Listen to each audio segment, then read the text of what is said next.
வணக்கம். பூஜையில் வைக்கக்கூடிய நீரை பருகுவதால் இவ்வளோ நன்மைகள் இருக்கான்னு நீங்களே ஆச்சரியப்படுவீங்க.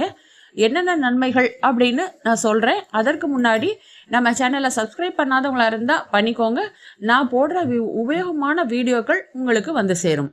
சரி, நம்ம பூஜையில் விளக்கு ஏற்றிட்டு நெய்வேத்தியம் பிரசாதம் வைப்போம். அதுக்கடுத்து ஒரு பாத்திரத்தில் தண்ணி வைப்போம். அந்த பாத்திரம் பஞ்ச பாத்திரமா இருந்தாலோ அல்லது மண்கலயமா இருந்தாலோ ரொம்ப நல்லது. அது முடியாட்டி, அது வாங்க முடியாட்டி ஒரு சில்வர் டம்ளர்லயோ இல்லை கிண்ணத்துலயோ வைக்கலாம்.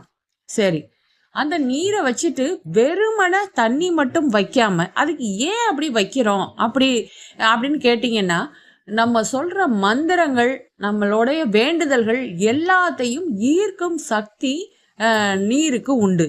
அதனால தான் முனிவர்கள் லவம் பண்ணும்போது பக்கத்தில் ஒரு கமண்டலத்தில் நீர் வச்சிருப்பாங்க. ஏன்னா நீருக்கு அவ்வளோ ஒரு சக்தி, ஈர்ப்பு சக்தி அதிகம் உண்டு. அதனால தான் நம்ம சொல்கிற மந்திரங்கள் எல்லாத்தையும் ஈர்த்து நம்மளுடைய வேண்டுதல்கள் எல்லாத்தையும் இறைவனிடம் கொண்டு போய் சேர்க்கிறதுல அதிக பங்கு நீருக்கு உண்டு. அப்போ அந்த நீர் தெய்வ சக்தி உள்ளதா மாறும், நேர்மறை ஆற்றல் கொண்ட நீராக மாறும். அதனால தான் அந்த நீரை நம்ம அதாவது வீட்டில் கெட்ட சக்தி எதுவும் வராமல் இருக்கிறதுக்கு அந்த நீரை கூரை மேலேயோ இல்லை சீலிங் இருந்தால் சீலிங் மேலேயோ ஊற்றுவாங்க. சில பேர் செடி, துளசி செடிக்கு ஊற்றுவாங்க, கால்படாத இடத்துல ஊற்றுவாங்க. ஏன் இதெல்லாம் செய்யணும்?